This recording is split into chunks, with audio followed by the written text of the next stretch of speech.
Hey guys, welcome back to my channel. My name is Lexi and today we're doing another pick a card. Today's pick a card is an Akashic record reading. It's the next up on the Akashic record series, and we are going to be taking a look at what karma you are bringing from your past lives into your current life. Now before I begin, I want to say that the word karma has been distorted a lot by us human beings, and the word karma does not mean negative. We can have good karma, we can have bad karma, and even the essence of bad karma, it's just something that our soul is working through. It's something that our soul is transmuting. So we're not going to be looking at generational karma, we're not going to be looking at ancestral karma. We're going to be looking at what energies and what lessons have you wanted to learn that you may not have accomplished in another life that you've brought into this life. I also want to say, if you didn't accomplish it in another life and it's being brought into this life, it doesn't mean that you're doing anything wrong. A lot of the time when we are incarnating, we're not going to tick everything off the list in one incarnation, and we usually have a bunch of incarnations that tie to one soul purpose that reaches its climax. So a lot of the time we can work through a wound that can take us through maybe 2 or 3 lives for us to work through, and that's something that can happen as well. So don't look at it like, oh, you didn't work through this in this lifetime, it's coming up now. That's very common. That usually happens with certain souls. We're not going to hit every nail on the head, and as well we're going to see what good karma is coming through as well, and just anything that spirit want to show. So that's what we're going to be doing today. We're going to be taking a look in the Akashic Records and seeing what comes through. So you guys have 4 piles to choose from. The first pile, funnily enough, I don't know the name of this crystal very well. I always forget it. I have it written down. Can't remember why I put the name of it though, but I know it's a blue Lemurian something. It's not quartz, it's not calcite, it's blue Lemurian something. That's what we're going to say. So we're going to call it today the blue Lemurian crystal. Okay, so pile number 1 is the blue Lemurian crystal. Can't even get my words out. So that's pile number 1. Pile number 2 is the black tourmaline. This is part of a necklace, which is why it has the gold on the top. Pile number 3 is the amber crystal. And pile number 4 is the rose quartz. So see which crystal you guys are drawn to. The timestamps are going to be in the description box as always, and I will see you guys at your timestamp. Hey pile 1, welcome to your reading. So we are taking a look at your Akashic records today, and we are taking a look at what karma you are clearing in this lifetime and what karma has been brought over from other past lives. So you guys chose the blue Lemurian crystal. I'm going to pop it up in the corner and we're going to get straight in with the reading. As always, I'm going to start with tarot and move on to the oracle cards. You guys know, sorry for the creaky chair guys, I don't know why it's creaking more than usual today.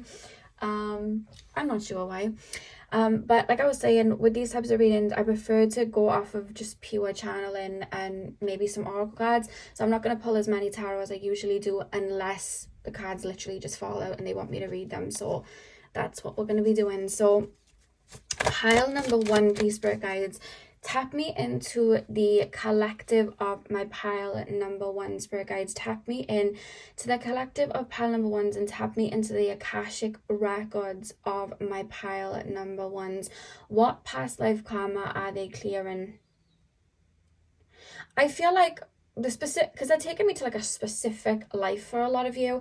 I don't know whether you guys are just drawn to Atlantis or very connected to Atlantis, or like if you do connect with starseeds like Mintak and starseeds, take them to Pleiades as well.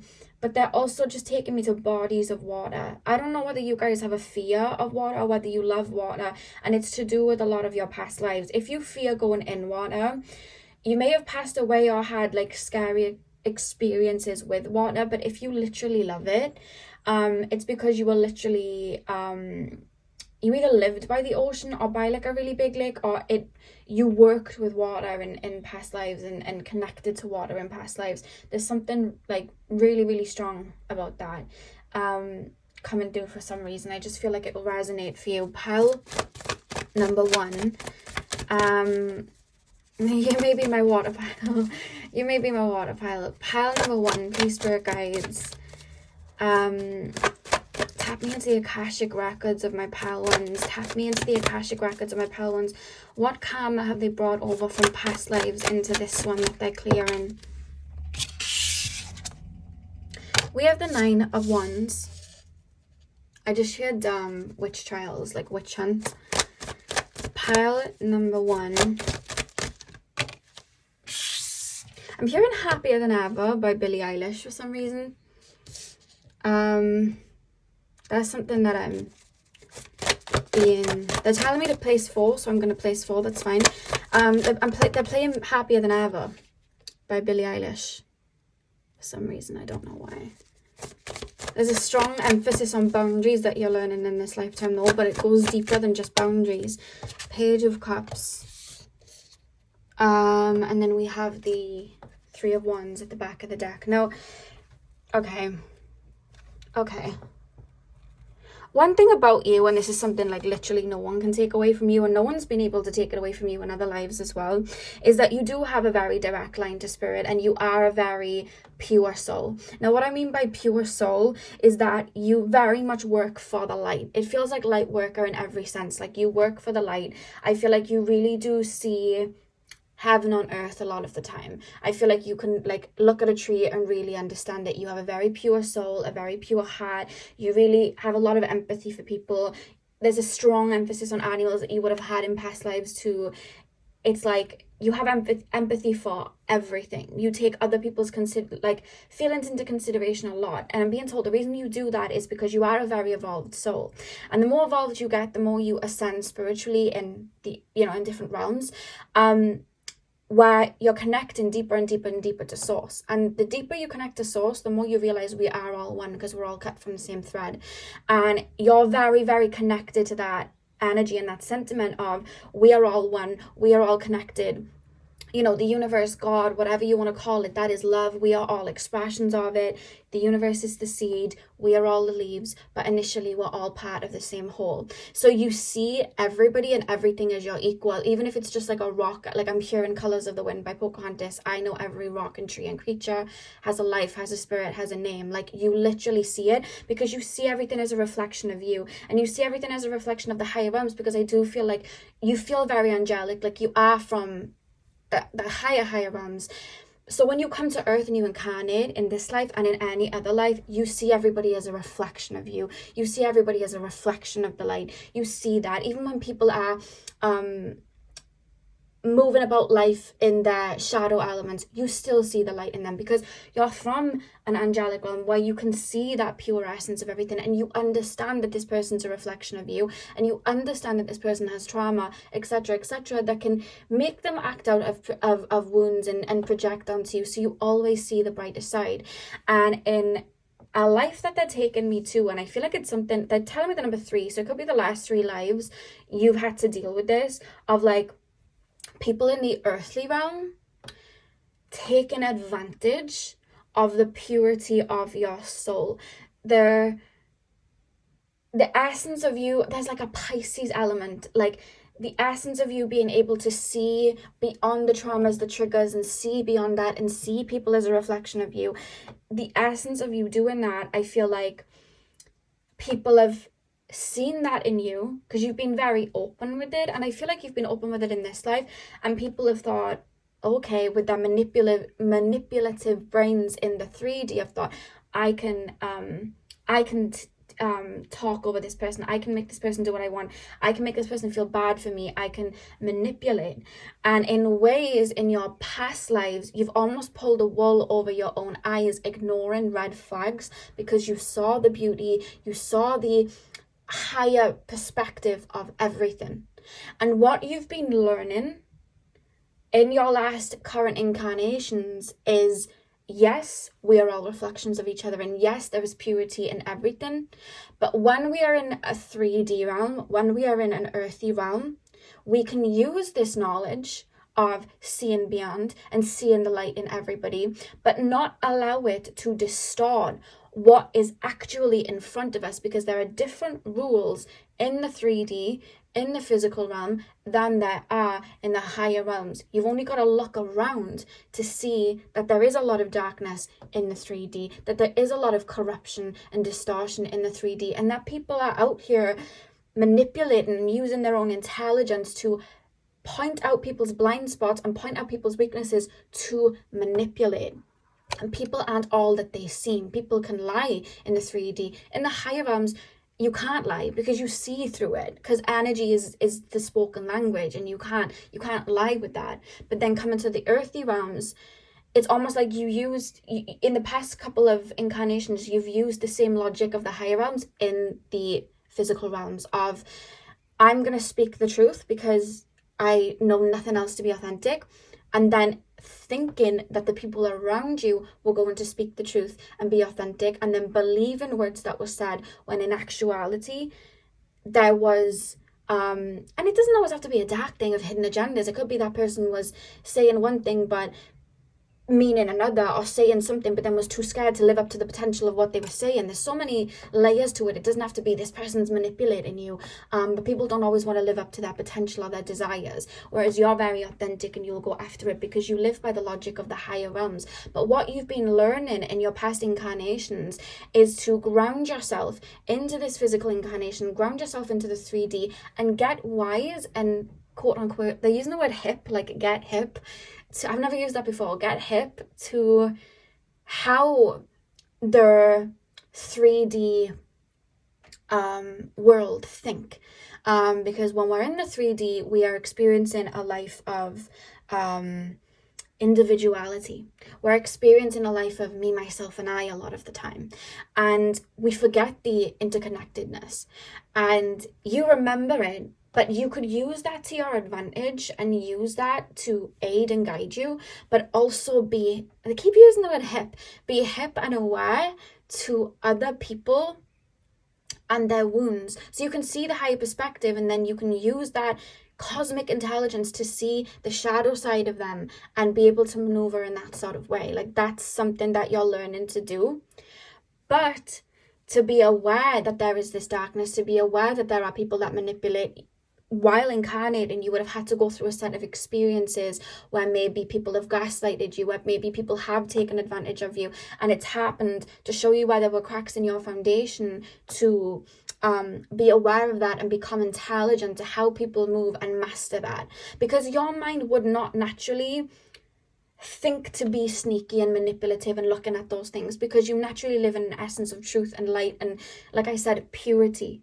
But you're learning in the 3D that there are different agendas and there are these things going on, and you're learning to develop your, I wouldn't even say shadow side, it's just that there's a light and a dark, and there's this essence of developing the intelligence and the harder shell to play the chess game of Earth. And I don't mean manipulate people back, and I don't mean hurt people, but it's like being aware of these tactics so that you can not only avoid them, but you can see beyond them. I hope this is making sense. So what we have here with the 9 of Wands and the 7 of Cups, there's this energy of like a lot of distortion. You would have dealt with a lot of distortion, and on top of that, with the Temperance card reverse, I feel like a lot of people would have seen your weaknesses in this life and in other lives and used that against you. I keep being told like witch trials. Like, you could have put your trust in someone that ended up giving you up. Like, you could have been connected to spirit at a time when it wasn't the safest thing to be doing publicly, and you could have put your trust in the wrong person, and that could have been like your demise. Or there's a lot of karma like that to work through. Like, I trusted this person with my life, they ended up, hurting me or doing me wrong. Or I loved this person, they ended up cheating on me or whatever. And I feel like there's a lot of like projecting onto you, like, you're this, you're that, you're this, because of your purity. It's like it's making people uncomfortable, and I feel like people have then projected, especially knowing where your weaknesses were, to call you out of your own energy, to make you less comfortable in your own skin, and again, less powerful. I hope this is making sense. So the karma you're bringing from other lives, because it's more than one life this has happened, the karma you're bringing from other lives and this life is becoming, it's blending your cosmic intelligence and your purity with the intelligence an understanding of how the 3D world works, so you can maneuver in a way where you can still stand in your essence and your light, but not be swayed by the projection and the manipulation of people that do not exist in your current energetic essence. And that's a karma you're bringing through into this life. So what you're learning in this life is you're learning about other people and how they work. You don't need to expand on the purity and the seeing the higher perspective. You've done it. I feel like there will be a great deal of shadow work and subconscious wounding that would have been placed on you by other people in this life and in other lifetimes. And I feel like it's all tangled up, and you're learning to iron it out, to understand your own weaknesses so people can't use it against you. So there's an element of a lot of shadow work being done in this lifetime so that you can iron out your own fears, your own worries, your own insecurities. They keep using the word hip, become hip to them, become comfortable with them. So no one can then use it against you, because you know who you are and you're all in your entirety. So when people maybe are not choosing you, when people are manipulating you, when people are gaslighting you, you know who you are. No one can take you out of that essence. You're understanding the projection they're placing on you because you understand their woundings. You understand that you may be triggering them. You're understanding that they want to make themselves feel powerful. And instead of looking at it like, oh my God, you're a reflection of me and you're hurting and I want to heal you, but then you're taking advantage of me, but I want to keep healing you. But then you're putting all of this on me and you're calling me a bad guy. Maybe I am a bad guy. And it's like you're almost taking on their essence and their energy. So you're learning to hold that purity in its purest form while not allowing people to project and distort your own purity and energy. And you do that by becoming aware of when people are projecting other people's shadows and your own shadows so people can't use it against you. I hope that makes sense. But that's something that you're learning in this lifetime. And I'm almost being told it's like a wrap up. Whether it's, I feel like it's this lifetime you're learning to really like put it to bed, because you have done work on this in other lifetimes. And I feel like in this lifetime you're almost putting it to bed. Like you're really coming into like, this is who I am. This is who I am. You cannot take me out of my energy. You cannot manipulate me like that, because I can see the high perspective, but I'm hip enough to this earth. I keep using the word hip. This is really interesting. Let me know if you use that word. But I'm hip enough to know that in this world, there are distortions and there are woundings, and I can see all of yours. I can see your potential, but I can also see what vibration you're choosing to align yourself with. And I can see the energy you're choosing to align yourself with.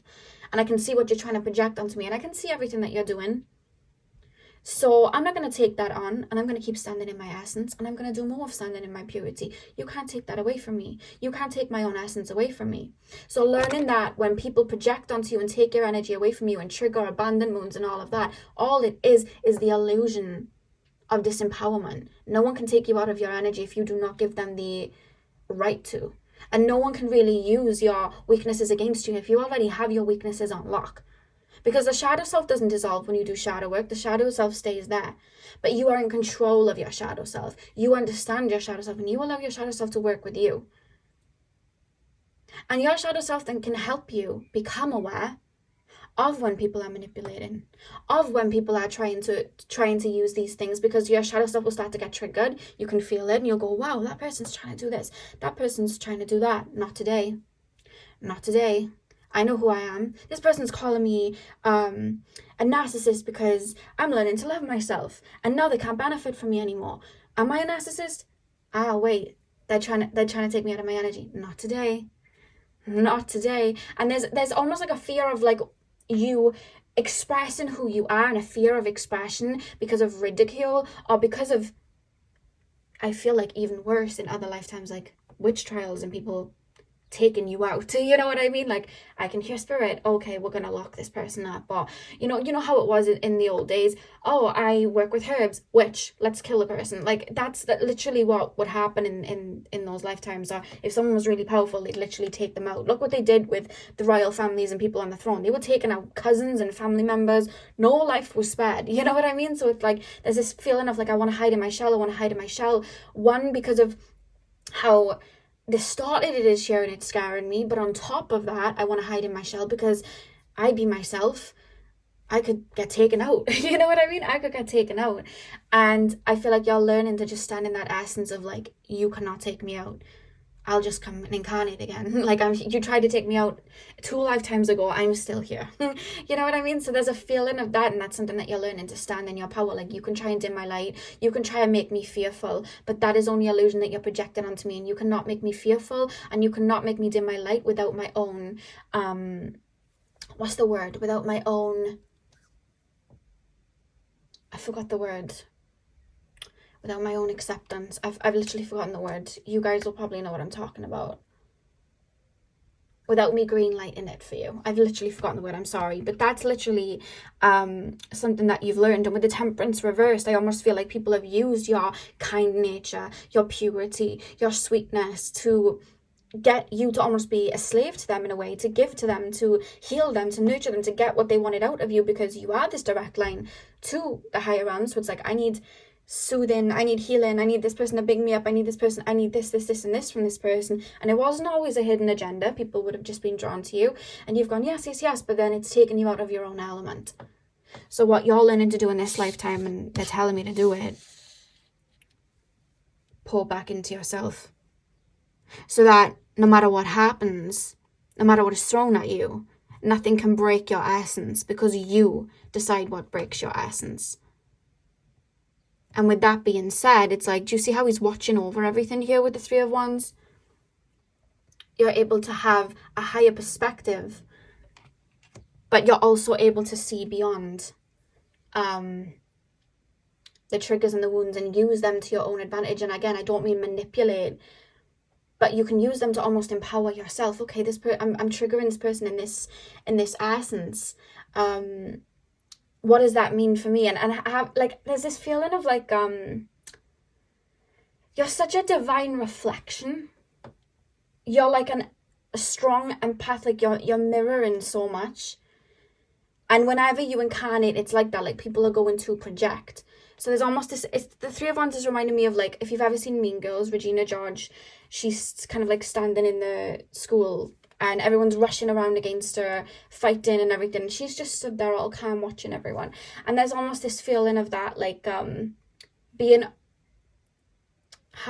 what's the word? Being in this world, but not of it. Is that the saying that I'm talking about? Like, rooting yourself and moving about this physical world and being able to experience the human experience of individuality, but with the higher knowledge of we are all one and we're all triggering and we're all mirroring, but not allowing it to distort the world that's in front of you. Because in this lifetime, and in any lifetime that you incarnate on earth, you are a human being. You're not in the higher realms. So not using the purity and the light to turn a blind eye to what's really going on. So you may go through some sort of dark night of the soul in this lifetime where you really see the truth of a lot of things. And it may pain you, but it helps you transmute so that you can use that knowledge to maneuver even further. That's something that you're working on. Let's pull more cards. I hope I'm curating this right. I hope I'm explaining everything in a way that it makes sense. Sometimes I worry that I'm not explaining it in the right way because, like I said, with these energies, I like it to just be downloaded into my brain, and making sense of it with human words can sometimes be a bit of a challenge sometimes. Because I'm working with energy that has no words, color, smell, anything. It's just I'm being shown lines and timelines, and I've kind of got to explain it. So I hope I'm doing that right for you guys. Although I find whenever I worry about it, I'm actually explaining it really well. So could be that. Pile number 1. Triumphant success. Yeah, this is something that I feel like you're already beginning to clear in this lifetime. I feel like you would have set out in your Akashic records, like, this is something that I want to clear in this lifetime. I want to find clarity. I want to be able to be of this world, but not have it taint me and still hold on to my purity. But then I also want to hold on to my purity, but not have it sugarcoat and keep me with rose tinted glasses. Like, I want to be able to have the direct line to my purity in the higher realms, but also have the understanding and intelligence of earth, so that I can really balance both sides out. Because I feel like in your lifetimes you've either been very of earth and intelligent and all of that, or you've been very like whimsical and connected to the higher realms and forgetting that you are on earth, and you know, you're not meant to be floating away to another realm. You are supposed to be here. And there's always like a disimbalance that I feel you're balancing it out specifically in this lifetime, so that your soul can incarnate again then and not have to worry about, you know, the distortion of it. And I feel like that's something that you're working on in this lifetime. Pile number 1. We have mental conflict reversed. Mental conflict reversed. You've also feared earth, like a lot of your last incarnations, because of the way like you've seen a lot of ugly. It's like you feared earth, like these people are crazy, like I keep hearing that, like you've almost feared coming here, like this, like you may, I get like this sometimes where I'll always stay in my truth and I know that I'm safe and all of that, but I will have days where I'll really feel the weight of the world and I'll just weep, like I'll just cry and I'll just think, wow, there's so much going on here, there's, you know, and it'll really get to me and I'll get really upset. And I feel like you've had days like that, as well as just like the hustle and bustle of life. I feel like you've always felt as well a little bit like an outsider, and I feel like you're learning to become and understand that you are a part of the whole and that you're not an outsider at all. There's always this feeling of like, I want to be on my own and I want to drift away and I want to sail away, because I don't want to be present in the earth. I don't want to be present with these people. I don't understand these people. I don't want to be with these people. But it's actually been holding you back from a part of your purpose, which is allowing yourself to connect with people. And that, yeah, okay, they may not be able to see you in your entirety, but it doesn't mean that you're supposed to hide from them and be on your own. You're supposed to shine that out and the right people will come to you, but you can't do that if you keep trying to escape. And that's something that you're learning in this lifetime as well, and it's something that you've learned in other lifetimes. I see you being on your own a lot in other lifetimes, or clinging to maybe other people, or maybe even being codependent with other people that you've maybe felt safe with or felt an essence of light with, because it's like, if you leave my life or if you let go of me, I'm here on my own again and I don't want to be. So you may have clung to people. You may have like held on to people a bit too long, because it was like, I find it hard to make connections. So when I do, I hold you really tight to the point that I forget your red flags, and I forget that energy is always in motion and people do drift and come back and drift and come back. Like there's almost this feeling of holding on to anyone that you feel any sense of the word comfortable with, or any sense of the world an expression of your own light. And I feel like you've tried to save people because of your purity. You've drawn in a lot of broken birds and you've tried to save people, and I feel like you've fallen in love with your own light of what you could save within them. And I feel like people like that may have manipulated you or used that energy to kind of have access to you when I don't think they were deserving of it. But it was like you were holding on to them, not because it was them in their entirety. It wasn't really them that you cared for. It was your own light reflecting in them, and it was your own ability to heal and nurture that was reflecting in them that you were falling in love with and holding on to, because it was reminding you of the higher realm. So you'd hold on to them. You wouldn't want to let people go. And I feel like that's something that you've dealt with as well, and that's what you're learning, to really stand in your own essence and not worry who comes and goes, because you're able to establish that light and hold on to it on this earth on your own,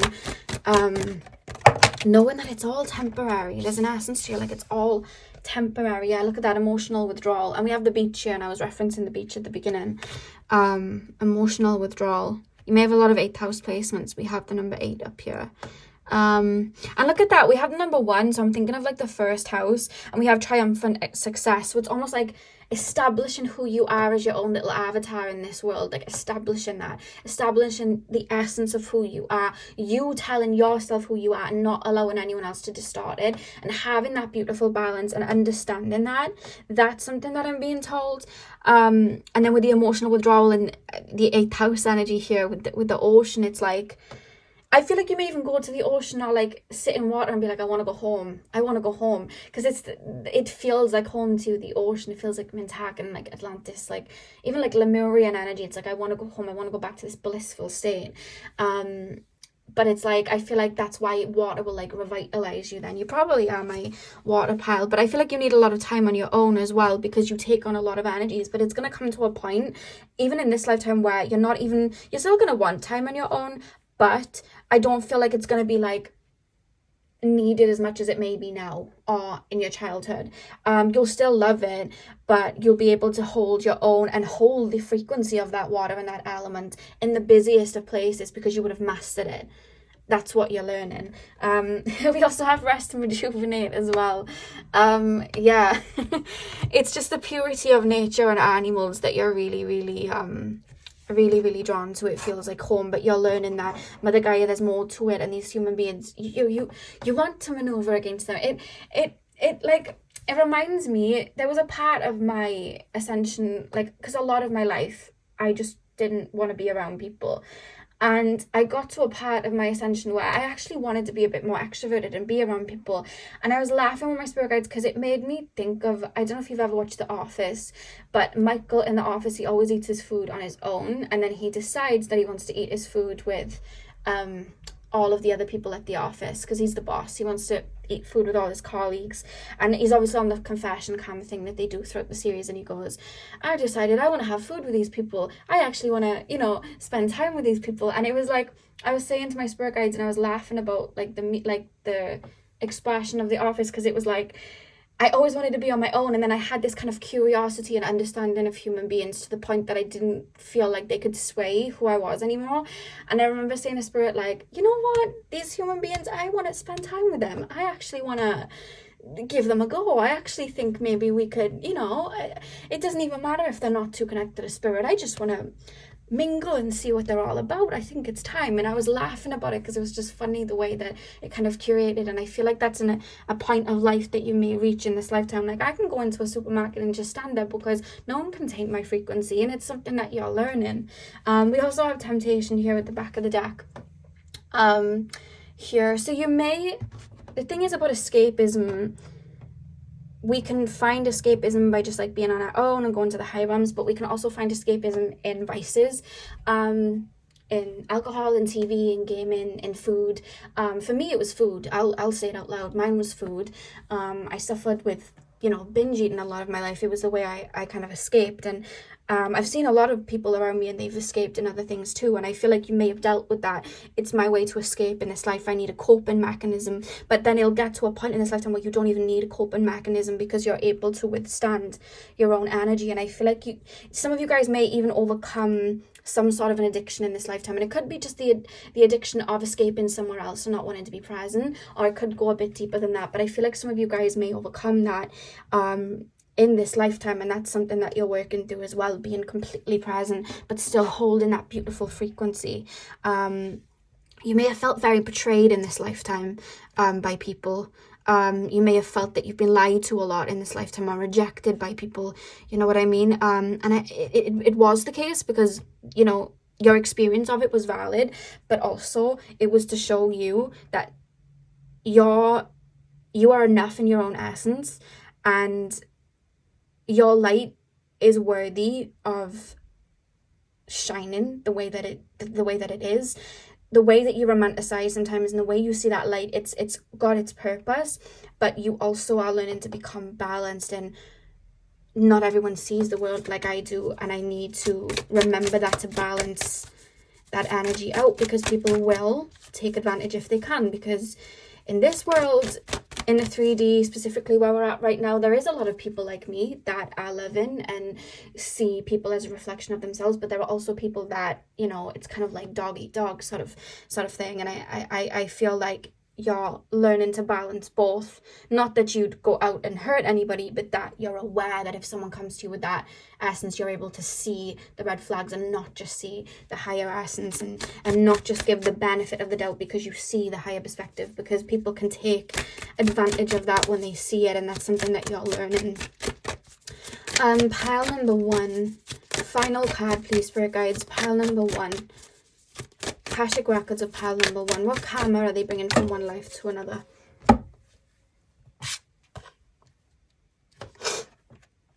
The great gathering. It's all coming together. Intuitive hits. Soul tribe. I always say, when we hold our frequency and we no longer cloak it, do you see how they've got cloaks on them as well? When we hold our frequency and we no longer cloak it, it shines out a grid that allows other people that are just like us, with the same souls of us, to collectively align. So you may have felt like no one gets me, no one fits in, but you needed to understand that you didn't need anyone around you to validate this purity, that you had to do it on your own. And the minute you feel like no one can sway that in me, no one can take that away from me, I know who I am and I'm just going to be myself, even if it's just by myself, it's fine. The minute you do that, you're teaching yourself you don't need anyone to make you feel that way in this life. You validate it by yourself, because you and your essence can do it by itself. And the minute you do that, not needing something, attract it, that's when your tribe come in, because that cloak is off. You're not thinking that energy of no one's like me. And no longer are you searching and pushing away that energy of trying to find that light within anybody else, because you already are happy that it's within yourself. And then that's when you're allowing the resistance of, you're allowing the gravity to take its course and the other lights to kind of join. That's why we literally have it's all coming together. Intuitive hits soul tribe. Because you've been searching for the light in other people, because it's like your way of escapism. I want to go home.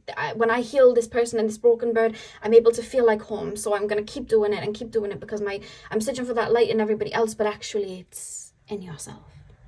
And that's the karma that you're learning. And then the back of the deck, we have Council of Light. Divine orchestration, help us in the subtle realms. You are so tapped into the higher realms. I feel like you're very psychic. I feel like you channel a lot. I feel like you have waves of beautiful energy that come down. And I feel like it's that energy that you've just almost like wanted to go home to, but then you need to remember. And it's something that you have been learning to remember. You incarnated for a reason, and it was to hold that frequency, because the earth needs it.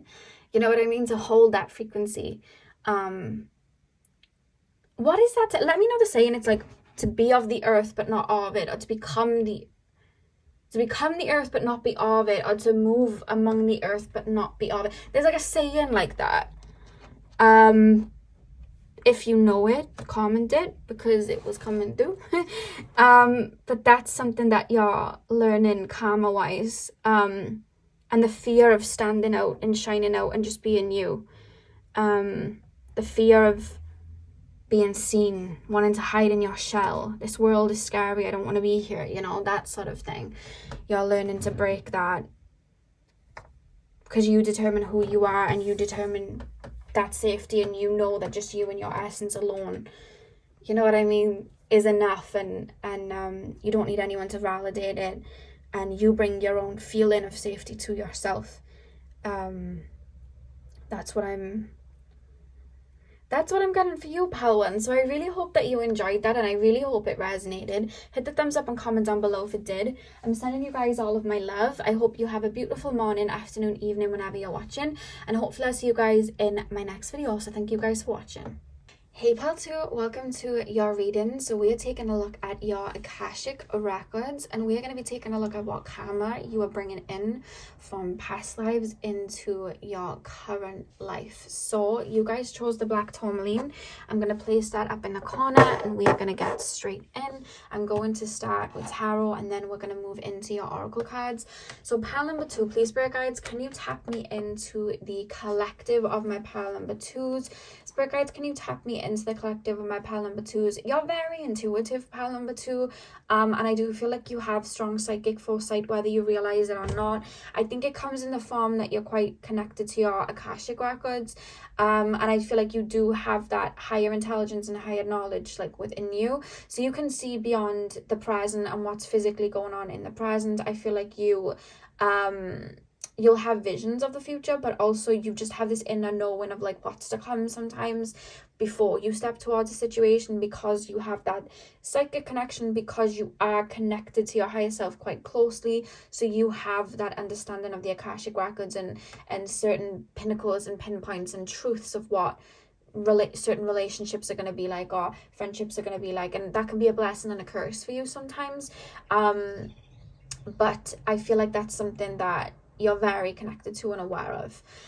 So pile number 2, please, spirit guides, tap me into the collective of my pile number 2s. Tap me into the collective of my pile number 2s. I'm also being told there's a lot of the times a battle, because you naturally go with the flow. You're naturally connected to spirit, so you are very psychic, but then at the same time you're very empathic and you really connect to people, and you can become quite rigid sometimes, your like physical self, because of how much you root and find sentimental value and connect to things. But then you also have that higher understanding of shifts and changes. So then there's this battle of like, I know I should go with the flow and I know I should kind of like move on, but then I'm sentimental and my ego and all of that is being stuck on the physical and what's around me, and I don't want to let go because I know that there's an ending coming, but I don't want to let go of it. So you may hold on to things for longer than need be, and I think that might be something that's tied in with the karma. But that's something that I'm being told. There's sometimes a battle between the higher self and the ego, more stronger for you because there is such a difference, because you are so connected to that part of yourself. A lot of people, there isn't much of a difference because they don't tap into their higher self, so they just be led with ego anyway, whereas you do have this higher knowledge of your higher self. So it creates this, I wouldn't say divide in your being, but it creates this back and forth within you, because naturally you're a flower, you know, but then your human self, your energetic makeup is I'm gonna root myself here, plant myself here and stay. Like, it feels like that. So it's something that you have to kind of balance out within you, and that's what they're telling me about you straight away. Pile number 2, please, spirit guides. Pile number 2, the Akashic records of my pile number 2. What karma are they bringing from past lives into this one? We have the Queen of Wands. What karma is my pile number 2 is bringing in from past lives into this one? 3 of Pentacles reversed and the Knight of Cups reversed. Okay. What karma is pile number 2 bringing in from... Oh. What karma, spirit guides? What karma is pile number 2 bringing from past lives into this one? 10 of Swords. Okay. On the back of the deck, we have the 5 of Wands, talking about that friction that I was on about. So what they're showing me, you guys, is a skull. Now, what does the skull represent? It represents death. And a lot of human beings are scared of death, but they're not exactly scared of death. They're scared of the unknown. They're scared of what happens after it. They're scared of endings. And human beings are scared of endings in all types of things. People are scared of the end of a relationship. People are scared of the end of, you know, eras and stepping away from jobs. They're worried about, moving away from home. But it's not the actual ending. It's the new beginning, and it's the transformation that comes with it that people are scared of because it's uncomfortable. And I feel like a karma pile too that you have brought through from past lives and into this one is a resistance to change, even though you naturally alchemize and go through transformations anyway. There's almost a resentment towards it, because it's like, you have this higher knowledge. You're here as the Queen of Wands. You're being represented as that. You have this higher knowledge. You have this understanding of everything goes in ebbs and flows. It's not always going to be sun, the sun and the daytime. The nighttime is going to come and the moon's going to come up. There's always a transformation. Spring isn't going to be here forever. We are going to move into summer, which is then going to bring us to autumn, and it's then going to bring us to winter. Your higher self understands that. However, there's a part of the physical side of you, and there's such a differentiation. Like, there's such a an understanding even within yourself. Like, this is how my higher self feels, this is how I see it, but then this is how my physical self feels, this is how my human self feels. It's like, I feel like you came into this lifetime mourning and grieving the loss of souls from past lifetimes. Hear me out, because it sounds a bit whoa, but this is what I'm being told. There's this feeling of like, when you connect with people in the physical realm, you really throw your whole self into it, and you really connect with people on a very hearty level. You have a beautiful heart, and you have a lot of passion within you, and you love people, and you love, I feel like you really throw yourself into life, like you really root yourself there. And you really get attached very quickly to people and what they mean to you, because there's a sentimental side to you, specifically when you incarnate, because the people that you are meeting, these soul tribe and people that you are meeting in your incarnations, they are a reflection of the divine, and they're a reflection of your own heart space and the higher realms, because that's where you're all kind of descending from, if that makes sense. So when you meet these people in your incarnations, they're reminding you of home, they're reminding you of that higher knowledge, that higher purpose. You fall in love with those parts of them that remind you of source and remind you of that peace, and you hold on to them. So when it's time to let go of them, maybe it's like a relationship ending, maybe it's time for us to part ways, you'll hold on because it's like, it's that grief. I'm not in the higher realms. I'm not connected to source as I want to be. I'm not connected to that. And it's like, it almost feels like it's a rejection of it, like it's being pulled away from you and you no longer have it, and it creates this grieving. And I feel like even when you incarnated in this lifetime, there was this wounding from past lifetimes of I'm hearing Rihanna's song Stay, like wanting to stay with them, wanting to stay on those sacred grounds, wanting to stay in that home, wanting to stay with those parts, wanting to stay with those souls, because it was like, it was a part of you. And then you incarnated and you had this feeling of loss, even incarnating in this lifetime, because you had this grief that they were gone. However, they incarnated in this lifetime with you, and they mirrored out and played out scenes of relationships and friendships with you. So then you fall in love with them all over again, because you remember that soul tribe, that unity, that connection within them, and you fall in love with, their heart and all of that. But then when it's time for the universe to take you on two different paths, it's like it's being ripped away from you again, and that grieving takes place, and you get worried and scared, and you want to hold on to it. And I feel like that doesn't just happen with people, it happens with homes, the home that you've created, it happens with animals that you have, it happens all the time, because it's like, I need to hold you close because you're a reminder of source, you're a reminder of heart, you're a reminder of my heart chakra and the universe, you're a reminder of it, I don't want you to go. Forgetting that your higher self is already aware that everything's shifting, everything's changing, our energies are always alchemizing, and yes, that person and that soul is going on a different journey right now, but you have more than like 5 soul tribe members, you have other soulmates out there, you have other people that are connected to you, that have alchemized themselves the same as you, and are able to embody that frequency that you are and come into your life then. But there's this feeling then of fear. I don't want to open up to this person, I don't want to open up to connections because they're going to leave at one point, because you are still connected to the Akashic records, and you can see when connections are going to end and how long they're going to last for. And there's this feeling of, if you're not with me forever, I don't want it. Forgetting that nothing in this earth lasts forever. Even earth itself goes on this purification periods when the North Pole and the South Pole shift and everything happens, and it alchemizes and it shifts. It's always changing. The earth shifts and changes. The collective shifts and changes. We advance, and so do our souls and our physical selves. That's what growth is. But there's this feeling of, even though you're going through that growth, it's like, I'm not wanting to let go of that person that connected to me 5 versions of me back, because it reminds me of my heart, and it reminds me of this, and it reminds me of that, and I want to hold on. And that's why I'm being shown this skull to represent it, because it's like holding on to something that is, I wouldn't say blocking, but it's like I'm holding on to this skull, I'm holding on to the death of this relationship, I'm holding on to the death of what this was, because I'm scared to transform it, because that means that it's gone. Forgetting that the minute you let go of it, it transforms, and a new love can take its place, or a new home can take its place, a new, energy can take its place, and there's fear of that. And I feel like sometimes with the 3 of Pentacles reversed, you've wanted to be on your own a lot, because it's like, I don't want to let people in because it's always going to end at one point, and I'm scared that this person's going to leave, I'm scared that this person's going to leave my life, because then I'll fear that rejection that I feel, that I'm separate to source, when in actuality, we are all one, we're all connected, and in the higher realms, our higher selves are all linking up. There is no separateness, but on this earth there is the illusion of that, and that sparks a fear in you and a worry in you, so you'll latch on because you don't want to let go, because you don't want to feel that separateness. But it's in feeling that separateness that you are able to understand and appreciate the connection and the connectedness of everything. And that's something that you're working through in this lifetime, is going with the flow. I'm quite shocked the Wheel of Fortune didn't come out.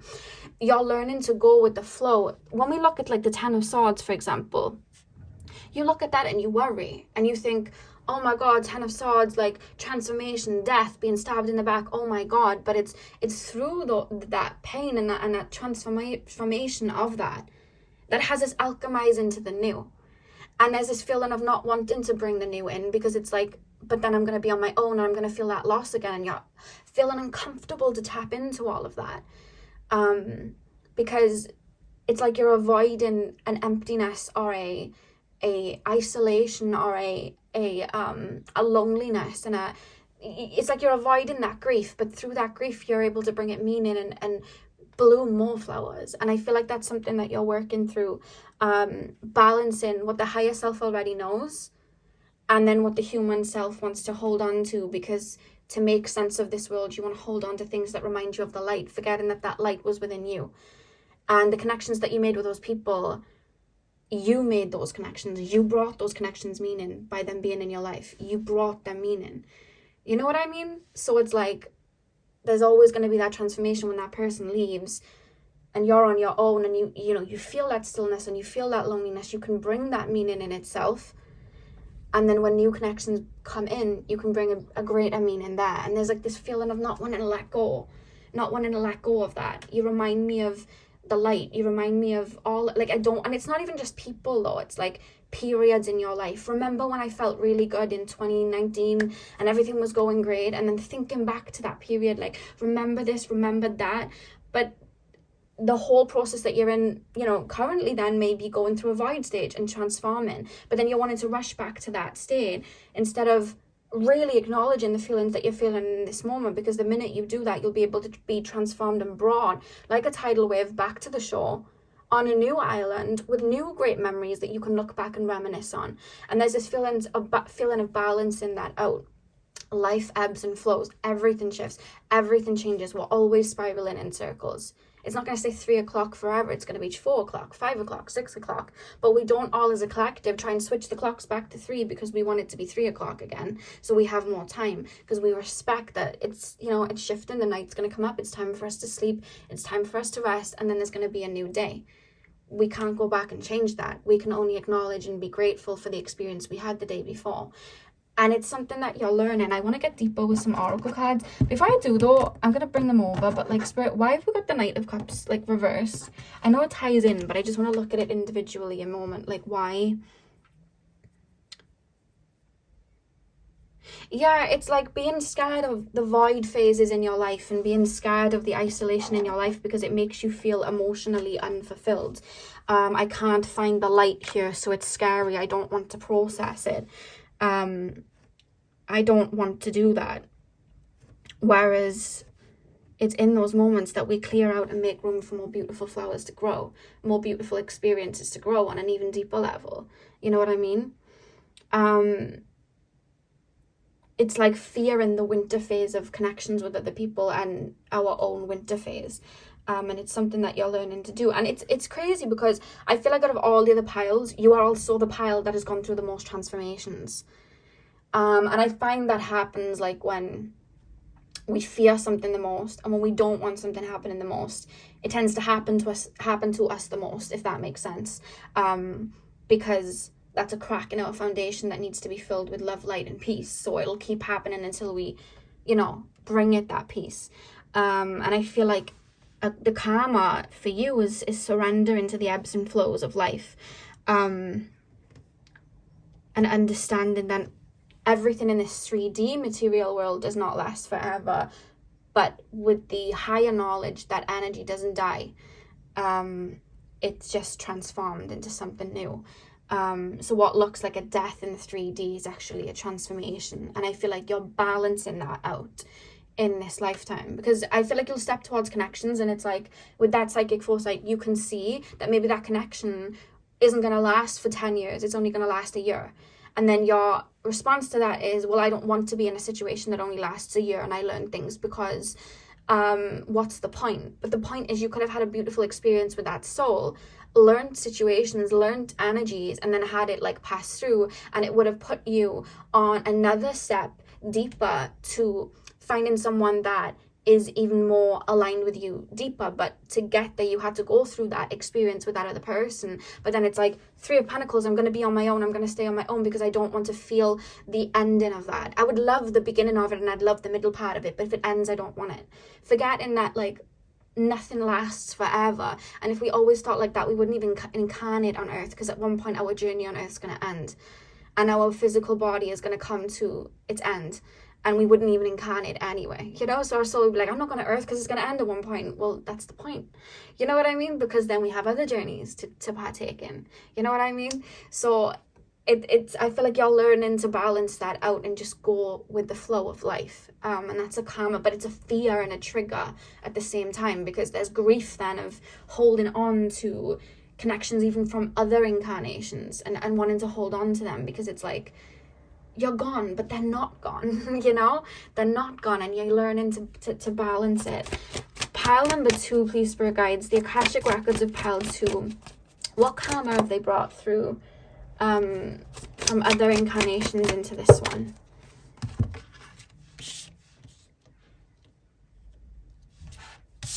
What have we got? We have spiritual strength. You're very connected to your higher self. And I think that's why you fear then connection sometimes, because it's like you see the fundamental design of it. You know, we're not meant to be together forever. I don't want it, you know? And it's like, we're not meant to be here forever though, but you still incarnated though, you know?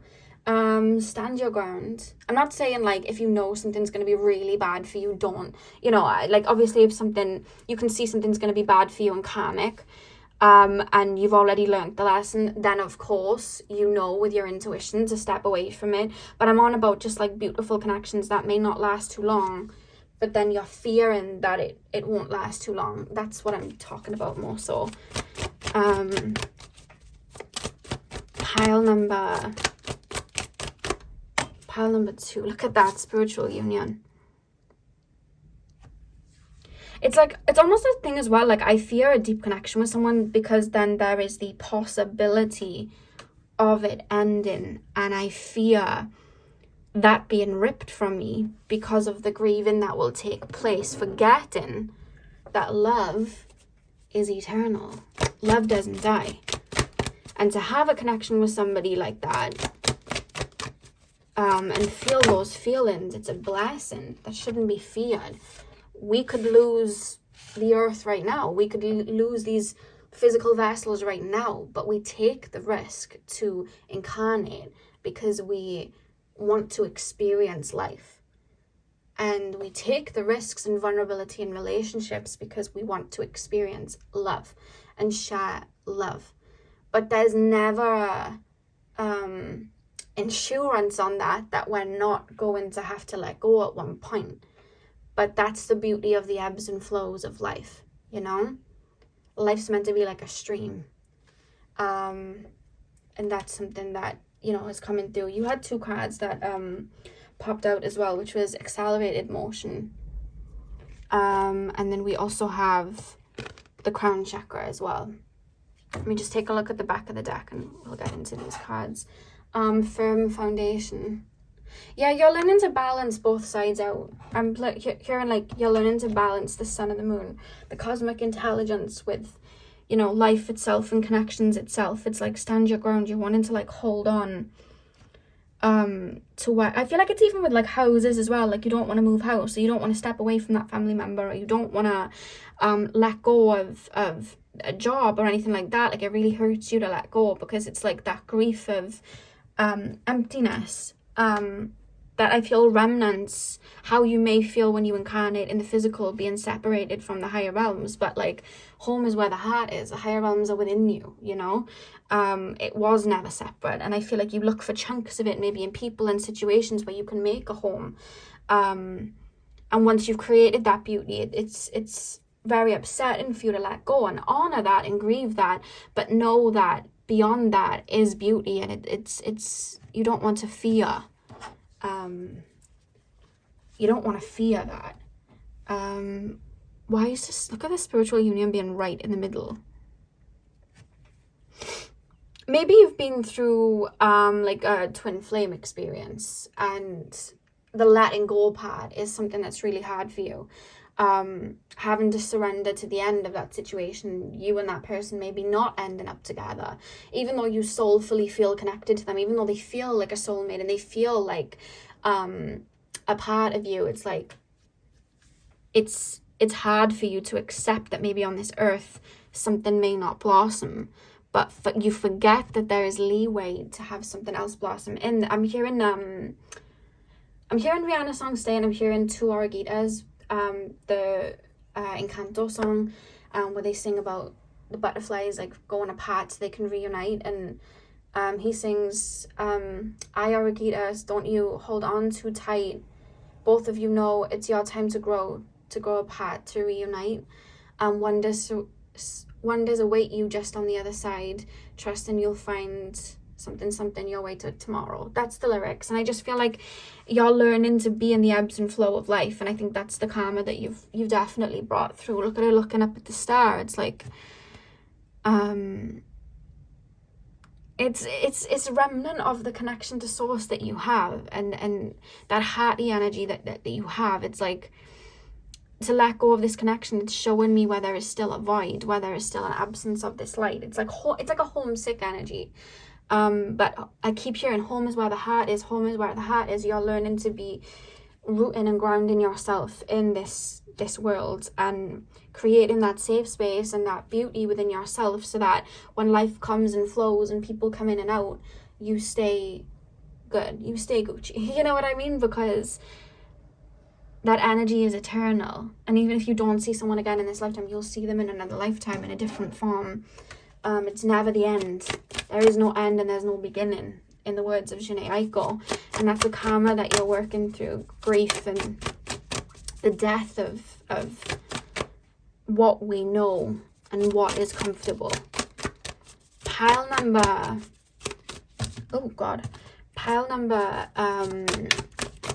2, the Akashic Records of pile number 2, please, spirit guides. What karma have they brought through from one life to the next? Yeah, you have this higher wisdom, and that's where the fear comes in from, because it's like you already know. You already know, and that's when the fear then comes in. We have Anna, grandmother of Jesus. Seed in the light, laying foundations, divine plan. And when I say laying foundations, I mean laying foundations within yourself, holding the anchor within your own frequency, that nothing can sway it, and surrendering that you cannot control the outside, but you can only control the inside. So if you root yourself and ground yourself and anchor yourself into a frequency, and surrender to the fact that anything else going on beyond that is something that you cannot control, and you embrace it with that knowledge, that is you working through that karma and rising above that karma, so that you're able to build something. You know what I mean? Again. And I feel like that's something that you're working through in this lifetime. What's the back of the deck? Priestess, how are you being called to step up and lead? That's what we have at the back of the deck. It's just like this warrior energy, but it's almost like I'm a lone wolf. And you're not supposed to. You have a tribe, but everything is stepping stones, and everything is ebbing and flowing to take us where we need to go, taking us downstream. And if we're scared to hatch onto a twig, that's taking us down that stream, if we're scared to hatch onto it, because we're going to have to let go of it at one point, we're not going to make it to the part of the stream that we need to get to. But if we grab onto that twig, and we know that we're going to have to let go of it at one point, even though it's comfortable to hold on to it, and we allow it to take us where we are, it'll help us surrender and take us there faster to where we fundamentally need to go. And it wasn't that the twig was bad or negative, or the twig never existed, or the twig is dead and gone. The twig was a fundamental part in the process of going down that stream, going through that river to take us where we needed to go. So it's part of our energetic makeup, and it was part of our journey. So it was always a part of us, which means it was always connected to us. And it's the same with connections and everything in life. We wouldn't be in one place without something else. We wouldn't have learned this about ourselves if we didn't learn it from somebody else. We wouldn't have been taken somewhere if we didn't have that person to come on that journey. But we're always alchemizing, and we're going to have different people for different parts of that journey. Like Alice in Wonderland, when she goes through the Wonderland, she doesn't just stick with, one person that she meets the whole way through. She meets the Mad Hatter, she meets the Cheshire Cat, she meets all of these people. It doesn't mean that they weren't a part of her, and it doesn't mean that they didn't mean anything when she had to step on. She had to keep going through that Wonderland, and everyone she met was part of her process of reaching the fate of that Wonderland. So it's like, when you're in the Wonderland that is Earth, go with the flow, allow the stream to take you, and don't worry about letting go, because there is no such thing as separate. It looks that way in the 3D because we are experiencing separateness. However, it is only an illusion, because we are all coming from the same source and we are all one. That's what I feel you guys are learning, pile number 2, in your current incarnation. So I hope this resonated for you, and I hope it brought you peace. Hit the thumbs up and comment down below if it did. I'm sending you guys all of my love. I hope you have a beautiful morning, afternoon, evening, whenever you are watching, and hopefully I'll see you guys in my next video. So thank you guys for watching. Hey Pile 3, welcome to your reading. So we are taking a look at your Akashic records, and we're taking a look at what karma you brought in from other lives into your current incarnation. So you guys chose the amber crystal. I'm going to place it up in the corner, and we are going to get straight in. And I'm going to start with tarot, and then we'll move our way to the oracle cards. If you hear creaking, it's my chair. It's really creaky. It's starting to creak a lot lately. I don't know why, but I'm just letting you know beforehand. That's what the noise is, if you hear that noise. So pile number 3, please, spirit guides, tap me into the collective of my pile number 3s. Tap me into the collective of my pile number 3s, please. I don't know why I keep being shown really colorful flowers. I don't know whether you're like into flowers or you know, like the botanicas and the trees and the plants, but you know, it's not even just like trees and plants. Like I'm literally being shown flowers coming through, bright like flowers I'm being shown. I don't know if it's just you wear like floral stuff, or that's your aesthetic, I don't know, but that's just, I keep being shown it. I don't know whether it's gonna get into the reading or not. I don't know, but it's just what I keep being shown in my mind's eye. Pile number 3, I'm being taken as well to like bees, being attracted to like the pollen of flowers and things. I'm also being taken to that as well. Maybe it's a symbol for your reading. I had a symbol for pile 2's reading, so it might be the same with you guys. Pile number 3, please, spirit guides, the Akashic records of my pile number 3s. What karma have they brought through from past lives into this one? Queen of Cups. Okay. What karma has pile number 3 brought in from their past incarnations into this one? 2 of Wands. What karma? Oh, what just flipped over? What do we have that just flipped over? Ah, 7 of Swords. Okay. That literally flipped over in the deck. It didn't fall. It just flipped into my hand. Pile number... Oh! And another one just came out. Your cards are just like, here you go. Like, they're literally just like coming out. I don't even have to shuffle for them. They're leaping at any chance that they can to tell your story, which I find very interesting. Back of the deck, we have the Tower card. Very interesting. Spirit guides, why were they just popping out for me like that? It was as if Spirit was going for me. Okay, the reason that your cards were actually coming out like that, and it's actually going in with the symbolism that I was just being shown about the bee and the flower, like, you naturally have like strong divine feminine attributes within you. We all have divine feminine and divine masculine within us before anyone's like, I'm a male or I'm this or I'm that.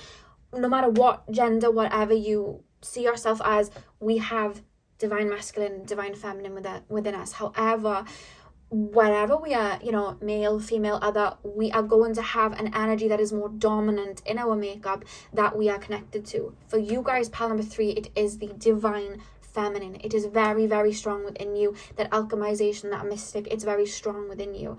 And what does one thing about the divine feminine, the moon, you know, Luna herself, what is it about the divine feminine that's like one trait that we know? It's passive, but it is allowed to be passive because it is in that energy of receiving. Because when we are in the higher realms and we are connected to, you know, 5D, 6D, 7D, however far up we go, we don't have to chase anything, because we just bring it to us through manifestation, through the art of receiving, and it comes to us. And the reason they were representing you as the flower and the bee coming to the flower, I saw a quote about something like this the other day, and it was like, the flower doesn't go out and search for the bee.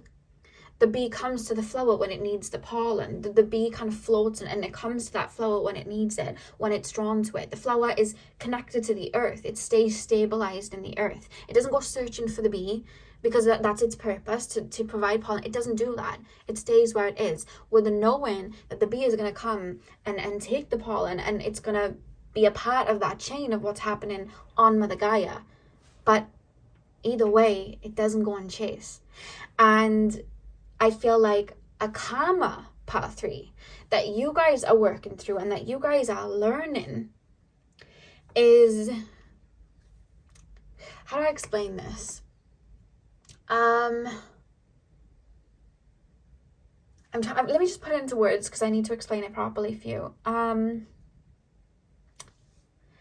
The karma that you're working through in this lifetime is understanding that this power that you are searching for everywhere, the reflection of it in other people, the riches that you're trying to obtain, that power is actually within you, and the absence of it within you is merely an illusion. Because in this lifetime and in other lifetimes, you've dealt with people that have taken your power, taken you for granted, pulled on you, and not wanted you to see the power that you had within you. You've had people take from you, dim your light, take from you, pull all of that away from you. And I feel like it's almost this energy that you've obtained then, like, to be worth something, I have to give something. To be worth something, I have to chase. Maybe you learned then in this childhood because it mimicked woundings that your soul had going into life. Maybe you know, in your childhood, in this lifetime, you had people then, or you had parents that it was like conditional love. I love you if you do this for me. And again, it's that energy of when we're not loved, we settle for being needed. So it's like, for you to feel good with me, for me to be of service in this life, for me to feel like I've done a good day's job, I have to overextend. I have to give. Because I have all of this pollen and all of this divine feminine energy within me. It's enough to go around. I'm just going to give it out in hopes that I'll receive the same energy back, in hopes that I'm doing enough. So then you go around trying to fix and heal and help people, because it's like this flower then is searching for the bee. You know what I mean? Searching for the purpose in everyone else.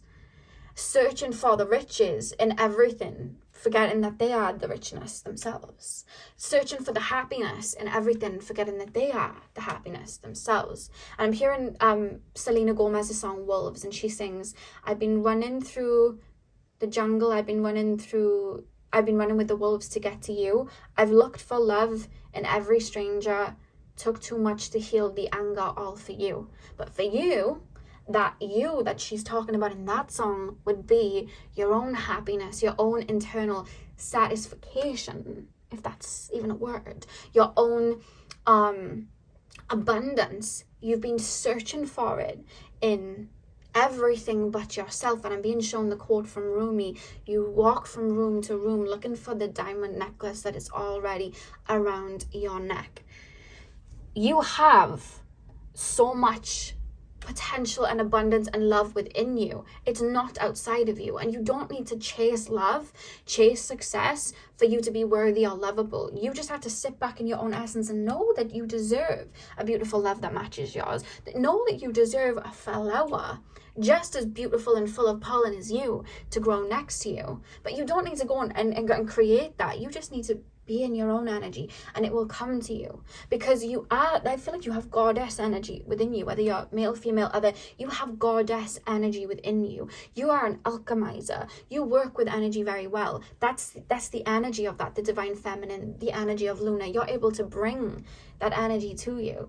You know, like when the moon controls the tides, you're able to manipulate and work with energy like that. You don't have to be doing the most to get attention. You walk into the room, your energy does it anyway. But maybe you were taught to get attention, to get any sort of anyone to look at you, you had to be loud, or you had to own this, or you need to be this way or that way, and then you were stepping out of your essence to be something that you weren't, because you were this flower that didn't actually have to do a whole lot.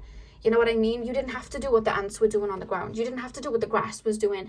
When we go into a field, what is the one thing our eye turns to when we go into that field? The flowers. You're one of those people that just attract naturally. People are naturally attracted to you. People are naturally attracted to your essence. But when you step out of your own essence and then you project and try and pull people towards you and kind of like work for their love and their affection and their gratification, you're standing out of your essence and you're pushing it away.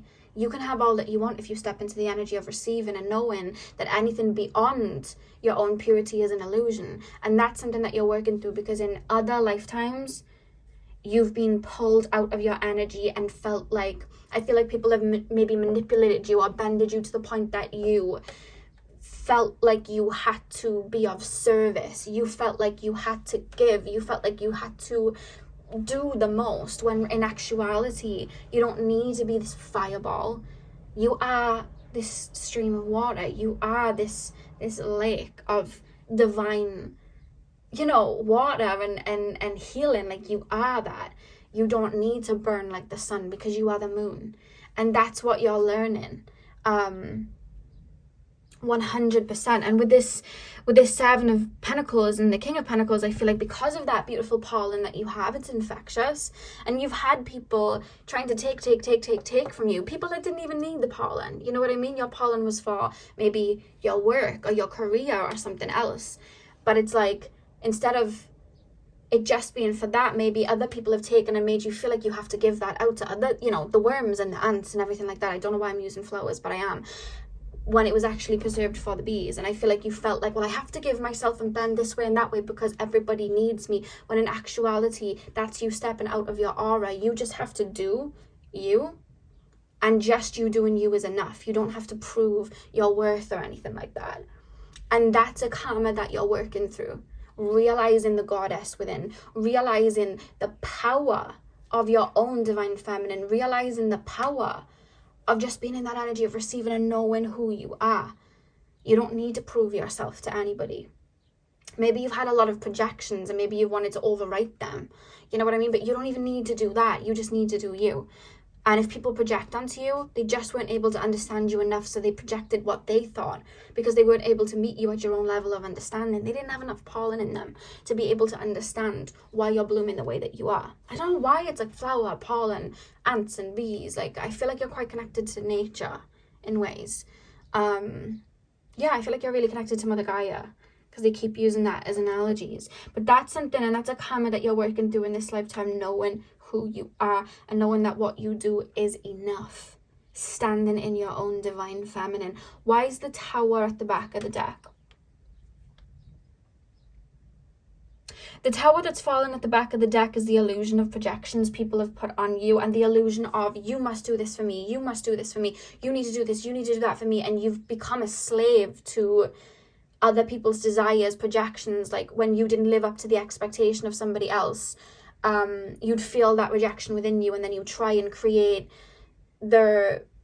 mold yourself into the projection that other people had put onto you, or the expectation other people had put onto you to make them happy, forgetting what would make you happy and what you need to be nourished and what you actually need from other people, because you were so focused on being of service to everybody else, forgetting that, yes, the flower is there for the eyes of other people and, whatever, but the flower is still an element of its own self anyway, and it's much more than what even we can comprehend of it as human beings. There's so much more to it, and I feel like you forget sometimes that you have a whole personality and life and talents beyond your healing nature and your giving nature and all of that.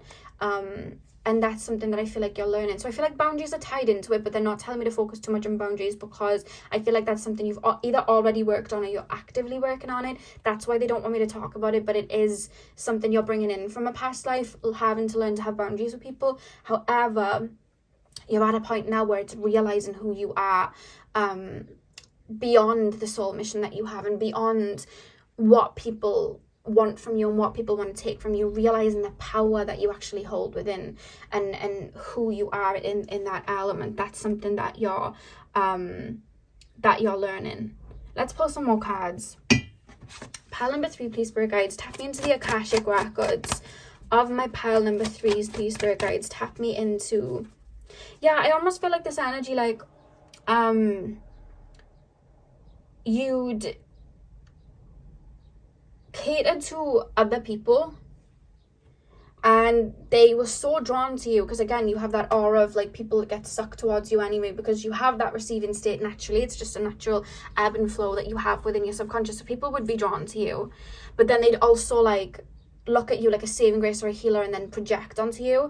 And then when you didn't live up to the expectation because you are more than what they would have projected onto you, and maybe it got too much for them, it was too intense, they walked away, or they felt like they couldn't give you that energy back, so they ran away, or maybe they went on to another flower to get other pollen, because that's just how it's like feeding them. They don't know how to create that pollen within themselves. When that would happen, you'd see that as rejection and you not being enough, so then you'd want to result to stepping out of your essence even more, to project more and do more, to prove that you are worthy of that person staying, or that, you know, that energy staying, and prove that you are worthy, when in actuality you didn't even need to do any of that. You just needed to be in the state of receiving and have boundaries, so people didn't just see you as that, because you're more than that.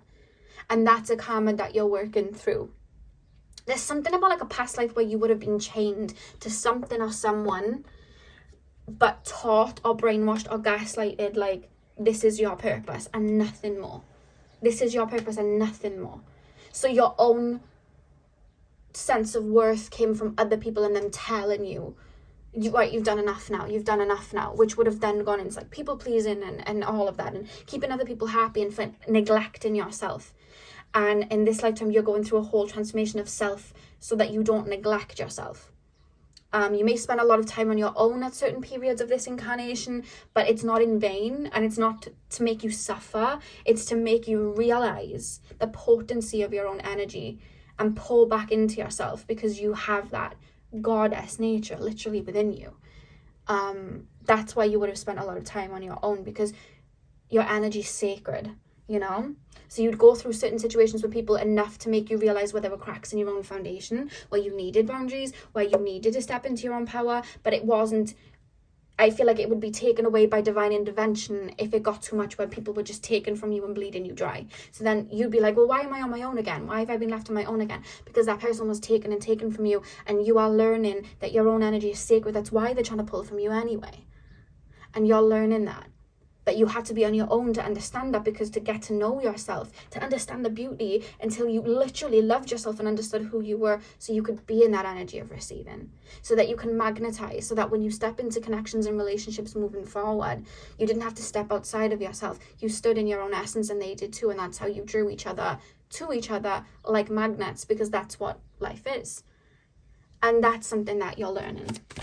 Your own power. And the amber crystal connects us to the sacral chakra, and it also connects us to the solar plexus. And I feel like those chakras are going through like a transformation, even now that you're watching this, that you were drawn to it, you know. Pile number,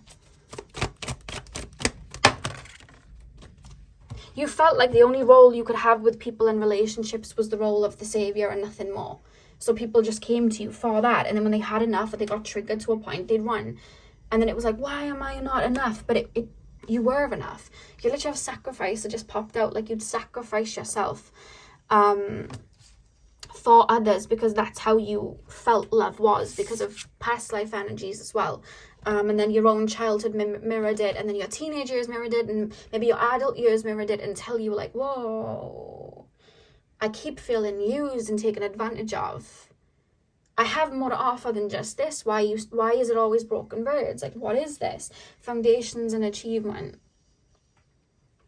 So it's come from a past life. If you've ever wondered where it's coming from, it's come from a past life.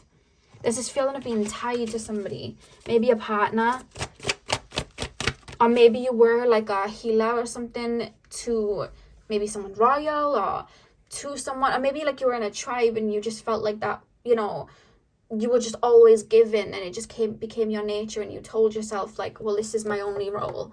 Happiness needs to be put aside for the healing of others, when it's not the case at all. There's something about that, like, this is my only role, to be of service. It's the only way I'm worthy. But you were worthy before you even incarnated. You know, our worthiness doesn't stem from the material possessions we have or what we've achieved. It doesn't come from that unless we make it about that. Our worthiness doesn't come from the ability for other people to choose us. It doesn't step away, you know, people don't have that power over us. And you're learning to not let people have that power over you, you know?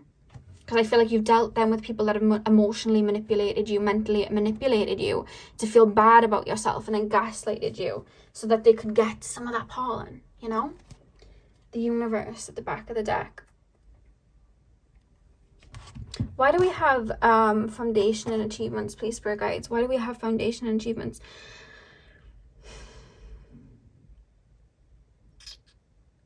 Yeah, it's like the Divine Mother lives within you, but it's just distorted because you've forgotten how powerful you are and what you're really worth.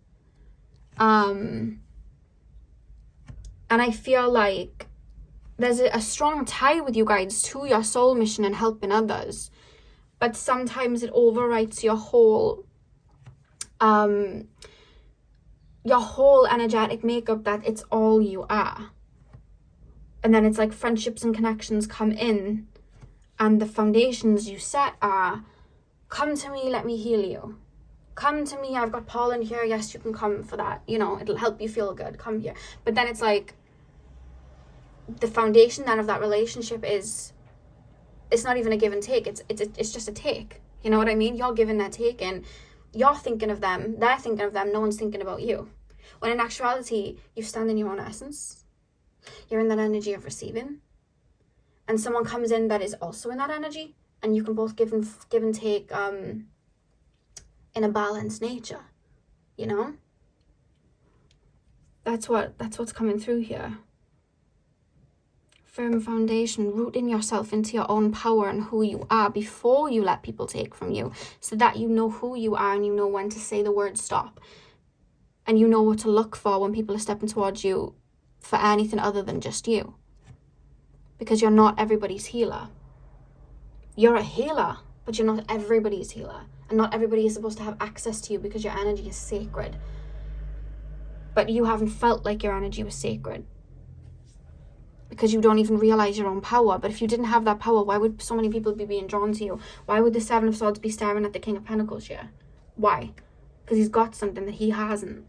And that's what happens. And then, but you still question yourself of your own power. And then you deal with rejection and think, well, I'm not enough. But you were always enough. It was just that a blueprint of a connection that you would have brought in would have been imbalanced, because you would have stepped away from your own essence. You would have unrooted yourself from the earth to chase and give to that person, when really that wasn't the idea, you know? You're stepping into full empowerment in this lifetime, and I feel like it was supposed to be that way as per the Akashic records. Stepping into full empowerment, stepping into full goddess nature, stepping into full abundance, and knowing that you can bring yourself there because you are worthy, and not cutting corners in that essence. I feel like that's something that you're learning to do in this lifetime, because you've got this like warrior within you. And when we think of, like, when I say divine feminine, like, it's become so distorted in the world that people will think of the moon and think of the divine feminine, the passive energy, and be like, weak.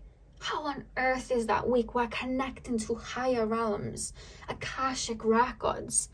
You know what I mean? Able to see beyond the physical. You know what I mean? When we even look at, like, for example, female bodies on earth, right? Because everything is a replication of the higher realms. So even on earth that happens. We have the sun and the moon, we have quote unquote the man and the woman. That's how, you know, we've looked at it. When you look at, like, women, they're seen as the weak species because they can't you know, they don't have that strength and blah blah blah. No, they have internal strength. They literally bear children out, like they bear children, right? And they have that internal strength, that emotional strength. They're so connected to their emotional body. You know what I mean? And people that have that divine feminine essence, whether male or female, are so connected to that body of emotions and that femininity within themselves, that they're able to process so much information that maybe the divine masculine isn't equipped to do. It doesn't mean that they're weak. That is so strong, like so strong. And that's something you're learning, whether male, female, other, you are learning that divine feminine energy. It's not weak, like people may have told you it was. It is strong, and all it needs to do is root itself and bring everything to it. You know what I mean? Like the queen bee with the worker bees. You know what I mean? They literally work and serve the worker bee. And I feel like that's something you're learning to tap into, you know? So that's why you had the bee as well with the pollen. That, oh my God, do you see how it's all coming full circle? It's literally all coming full circle. You're a mystic, literally. Your emotional body is so heightened. Your spiritual body is so heightened. Like, you're so strong internally and so powerful internally. I'm hearing Electrona, the goddess of the sun. You may work with her. She may want to work with you. Only if it's come up a lot. You've been seeing a lot of like sun symbolism and things like that. I know we're talking about the moon, but that's just come through Electrona. Oh.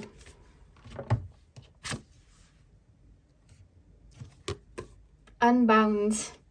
Releasing soul patterns, contracts, and past lives. Do you see how they all have ties to them? It's like people are trying to create karmic ties with you to pull on your energy.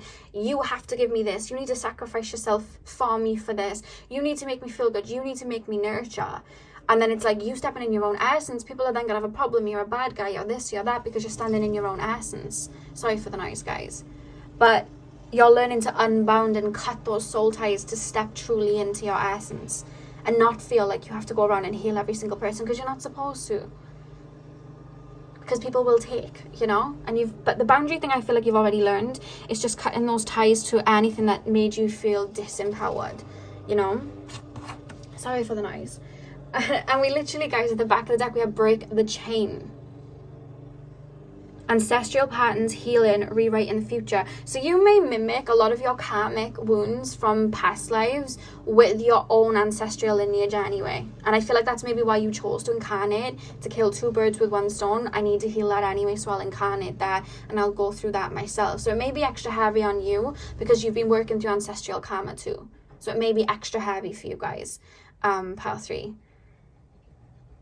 But that's something that I feel like you're working through, stepping into your own empowerment in this lifetime, realizing who you are, putting that crown on your head unapologetically, and knowing that everything that you want is yours, and any projections that people have on you, they cannot distort your own being, because you decide what distorts your own being, and you decide what you're worth, no one else. And that's the karma you're working through. And I see you stepping into, because I keep being shown someone putting a crown on their head.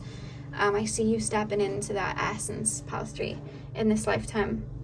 So that's what I had for you, pile 3. I hope you guys enjoyed. Sorry for the noise at the end.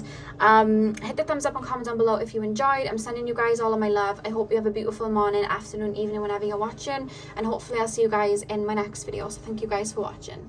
Hey Powerful, welcome to your reading. So we are tapping into your Akashic records and taking a look at what karma you would have brought through from your past incarnations into this incarnation. Straight away, guys, when I was opening up to your energies, I don't know why I just shared like people speaking French. So I don't know whether you speak French or maybe your background, you're connected to France in some sort of way, or it could be that there's a strong tie there because of past lives, and that's what's coming through. So if you've always had a love for like France and the French language and everything, that may be because of like a past life or something like that. It's just something coming through. Like I was literally hearing people having conversations in the French language, like, and I was just like, oh, okay. So that came through. Another thing that came through was like music. When I was tapping into you guys, like I just kept being shown like visions and voices and things like that. Like as I was tapping in, I feel like you're quite old souls in the sense that you've incarnated a lot on Earth. Some people, they'll be old souls, but they haven't incarnated on Earth a lot. Whereas I feel like you have. And I feel like for you guys as well, you're really connected to strong, like, historical time periods, like the cultures, maybe the foods, the languages, the the whole thing, I just feel like you remember a lot of that, and then you get called to certain areas at whatever point you're at in your life because you remember past lives there. And that was something I just wanted to confirm for you guys, that that does happen. I'm also being taken to the water as well, and dolphins for some reason. But yeah, that's something that came through. So let's get in. I'm also hearing chimes, like wind chimes going in the wind. I don't know if you have those. It could just be confirmation that this is your reading, but that came through. Or like I'm being shown dream catchers with feathers as well. So that could be something that you may own or be connected to as well. So you guys chose the rose quartz. I'm going to pop that up in the corner. Where is the corner? It's here. And we're going to get straight in. I'm going to start with tarot, and then we'll move on to your oracle cards. So let's get in. Pile number 4, please, spirit guides, tap me into the Akashic records of my pile number 4s. Yeah, I keep hearing like music, like flute music, and then I'm being shown like the harp, and then I'm hearing like almost like ballroom dancing, because it's reminding me of Harry Potter on the 4th movie where they have that ball and the music's playing and they have to do that dance. That was just something that came through. I'm also hearing the Nutcracker as well for some reason. Like a lot of music. I feel like you were really connected to music in past lives, and I feel like it's filtered into this life, or dancing, or I don't know. There's something there. There's something there. Pile number 4, please, spirit guides. Pile number 4. Pile number 4, please, spirit guides. Tap me into the Akashic records of my pile number 4s. Can you show me what karma they would have brought through from their past lives into their current life? What karma? We have the 8 of Wands. I keep being shown Sagittarius. I feel like you guys are quite clairvoyant. I just got shown the Sagittarius symbol. Pile number... I just showed you a wildflower at heart.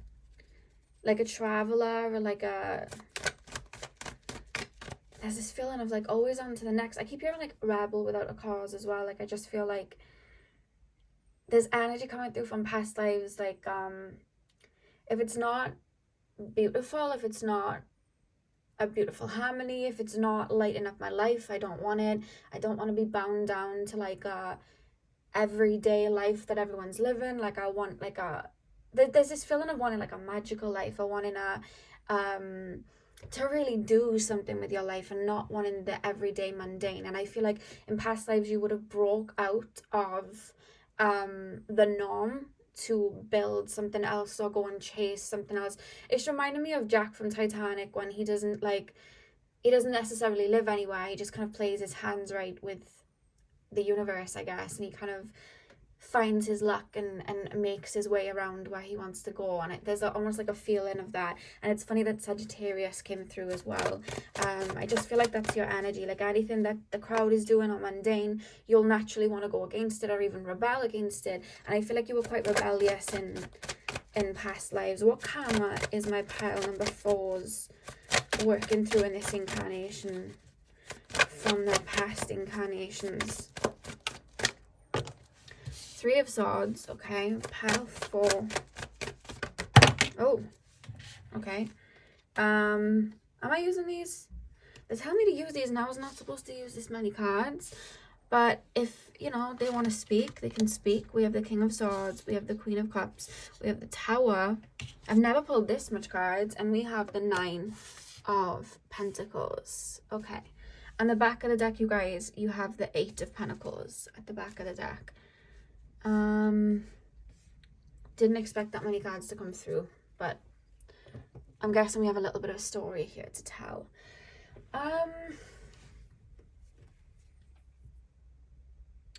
Yeah, there's this energy.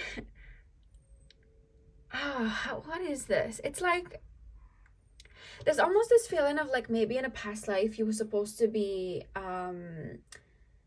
living like a certain life. Maybe you were in like royalty, you were supposed to have a particular life and everything was set out for you. Maybe you were supposed to marry someone that to keep like a bloodline going or something like that. You know how it was back in the day. But it was like your heart wasn't in it. So there's almost this energy of like there's got to be more. I'm hearing the Bell song, there must be more than this potential town or something like that, I think she says. Like, there's this feeling of like, I want more than this. I want more than what everybody wants, and I need to break free of it. And I feel like there's almost this, I feel like you would have had one lifetime where you were kind of like chained to the rhythm and stuck in,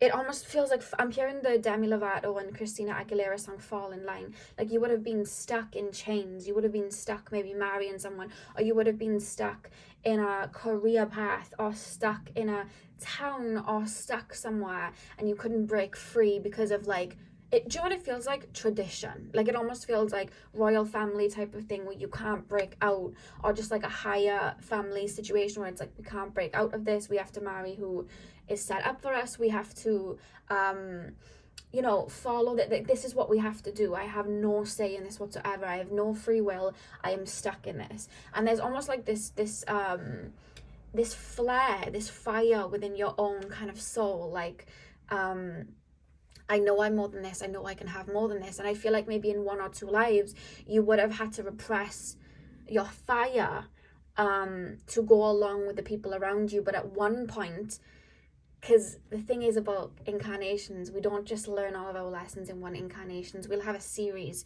of incarnations where we reach a climax of what it is we're learning. And I feel like you're still on that wave of the same incarnations of learning something, but it's to follow your own path and do what's literally in your soul. And I feel like your earlier incarnations in this period of bouts and waves of coming down to earth and living your lives, I feel like in the earlier periods you would have suppressed, out of fear or all of that, you would have suppressed and kept that fire within you tamed. But little by little, the more times you incarnated, it was like, I'm going to break free. I'm going to jump out of this. I'm hearing the Moana song, How Far I'll Go. Like, there's like this feeling of like, there's more than this. I have to break free. I have to let go of this. I have to.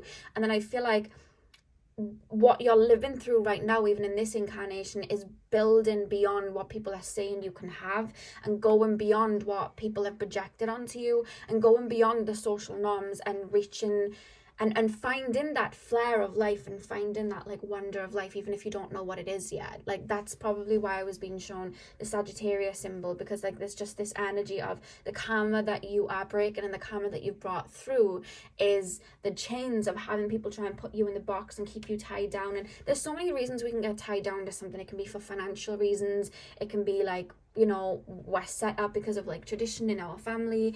It could be that we're scared to, out of ridicule. And I feel like you would have had incarnations where you've dealt with a lot of different reasonings why you couldn't break out, and why you couldn't go and chase your that fire. And I feel like you're reaching, I'm being told, a climax of that wave of incarnations where you are I'm hearing Chasing the Sun by, I think it was The Wanted. Like, you're chasing the sun, you're chasing that fire, you're chasing that passion in life.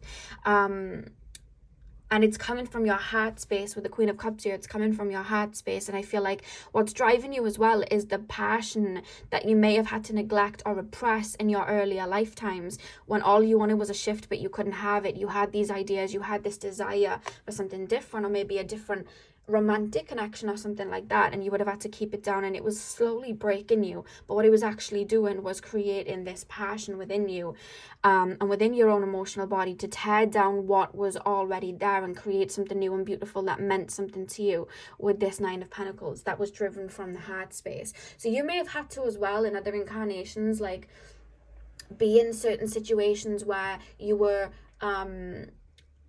how do I explain this? Like, there was a format of like society, and you would have like caused some sort of like revolution, or been part of some sort of revolution to break down what was already in place, like to break down that tower. Like, and it's also like justice for like other people as well. Like, it's literally reminded me as well of like the Hunger Games, when Katniss is like the Mockingjay, and she's like kind of like that symbol, and she fights for like the freedom and for the Hunger Games to be put to an end, because everybody's like not got a lot of money, and they're very poor, whereas like the capital has all the money, and it's all very barbaric. But I feel like there's almost this feeling of you being like the Mockingjay, like the Hunger Games, like I need to tear down this structure and build a new one. And I feel like it's all been building new stepping stones to create whatever it is that you're doing in this lifetime, because I feel like even in this lifetime there's a cause or something that you're going to fight for, and it could be as little as something small, or it could be something big, and it doesn't even have to be a cause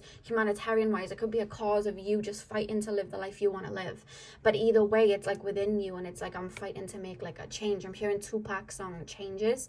There's this feeling of that, and it's not just the passion of your incarnation today, it's the passion from your past incarnations and everything that was repressed burning up like a phoenix within you to have you, you know, like Moana, go across the sea and voyage across the sea. Like there's a feeling of that coming through. And I feel like with the 8 of Pentacles, it's like stepping stones, building enough of a foundation within on a soul level to be able to break out of a mold even in this lifetime, because it doesn't have to be a mold family wise, it could be a mold society wise that you're breaking out of.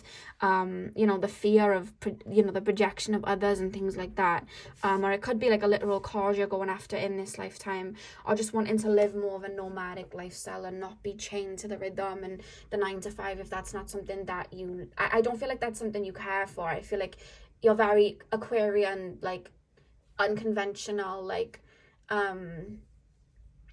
you always see the newness. I feel as well like a lot of your lifetimes there's like a strong Aquarius energy of you being able to see the Akashic records of maybe your own life or of Earth itself, because your soul's very connected to Earth in that way, and I feel like you would have downloads and have these visions of where humanity could go, or where we could progress to, and where we could honor our roots but still grow and create something more sufficient from newness. Like there's a feeling of that. I'm shocked the Fool card didn't come out in this spread, to be honest with you, and I feel like you're someone that wants to like bring that in and connect to that. It's like really beautiful. But I feel like you may have had a problem in this lifetime with like authority. You may have had a problem with feeling tied in. I'm hearing Miley Cyrus's song Midnight Sky. You may have even felt like crammed in when you were in relationships with people. Like if you didn't have enough freedom, you would feel too tied down and you'd want to like cut it loose. Or even with friends, like you were growing a lot and it's like, if you're not giving me the leeway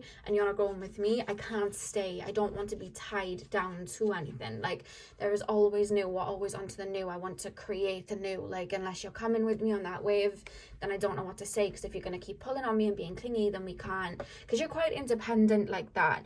You're very gone with the wind, but in a really beautiful way. And you have such a beautiful brain with such an artistic but eclectic, but like you even have like a musical flair to you. I don't know, there's just like you see very deeply into everything. And I feel like there's something about music. I feel like you worked with music in other lifetimes, and I feel like you may work with music in this lifetime, but there's something about natural instruments coming through, rather than like electric guitar and stuff. It may be something you're drawn to, because again, you're someone that is always embracing the new, so it could be something that you like in this lifetime, like more, the electronic sound and producing. But I feel like there would have been a time period where you really loved like the natural instruments and stuff like that. They keep taking me to Paris. I feel like there's something to do with like a rebellion, or speaking out, or breaking out of a mold, and something to do with Paris here, or France in general. Like there's something there. I'm literally being shown the people,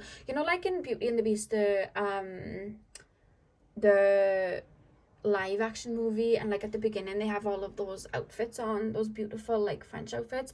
I keep being shown something like that in ballrooms. So you may have literally been in like royal family or something like that, and been having to be chained and having to like lock away your secrets and your mysteries of the universe. You could have been like a philosopher at heart, or you wanted to be an artist, or you wanted again to be a musician, but you had to follow like protocols and do what you were told, and it just spiraled. And there's just this flare in you now of like rebellion, and you may have hated being told what to do in like teenage years, not just school but like authority in general. It's like, don't put me in a box, don't tell me what to do, you know what I mean? Don't do that. Like, I am my own person. You cannot tell me what to do. I do not have to do what you want me to do. I am not going to fall in line. I keep hearing that fall in line song. What are they sing in the chorus? This is the way it is, and it's never going to change, but I've got a fire in my veins. I'm butchering the lyrics, I think. But I've got a right to show my strength, and I've got a right to speak my mind. And I'm going to pay for this. They're going to burn me at the stake, but I've got a fire in my veins. I'm never going to fall in line. I think that's the lyrics. I may be wrong, but there's something about that, like, you can't stop me. I'm hearing the Jay-Z and Kanye West song, Who Gonna Stop Me? I'm hearing that as well. We have the universe. Yeah, I feel like you may have been like some sort of like philosopher at heart, or like there's this feeling of just wanting to see the world and travel the world. Like I keep being shown that strong urge of like Moana, like wanting to go across the sea, knowing that there was something more for her. And she sings, the light, when it shines on the sea, it calls me, and no one knows how far it goes. Pile number 4.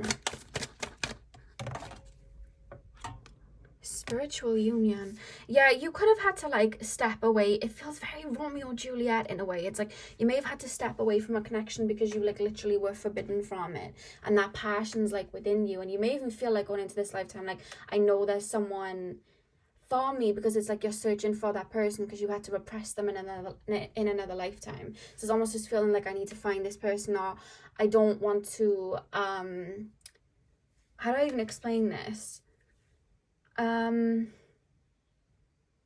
You may feel still connected to that person because you know that there's karma to be resolved with them. And the karma that is to be resolved with them is you taking the plunge to be with them.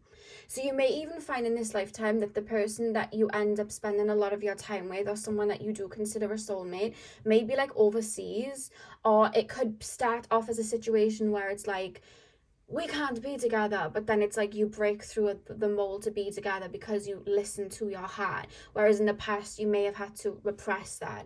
But there's this feeling of knowing there's someone for you because there's a karmic lesson there of making the plunge to be with each other, and you didn't resolve that karma in other lifetimes because you repressed, which wasn't anything you were doing wrong. Like I said, sometimes when we have a cause in our incarnations, it can take several incarnations to complete that cause, and I feel like that was literally what was happening. Whereas in this lifetime, I feel like you're going to go after it more than ever, you know what I mean? Because you have so much passion in you where you're at now. Like that flame is very well lit and alive now, whereas before it was like it was easier for you to keep it contained. And then as the incarnations went along, it grew stronger because of your need to rebel in a way. New beginnings. So full energy coming through. There's something about you as well hating tradition. You may not want like a traditional wedding or a traditional marriage, or like, you know, the whole traditional style of life. It just doesn't, you may just want to break out of you because like it's like, oh, change the tune. Like there's a feeling of that, like we need to break out of it. I'm hearing rules are meant to be broken. Like that's what's coming through. Recognition and reward. There's something about Robin Hood coming through as well.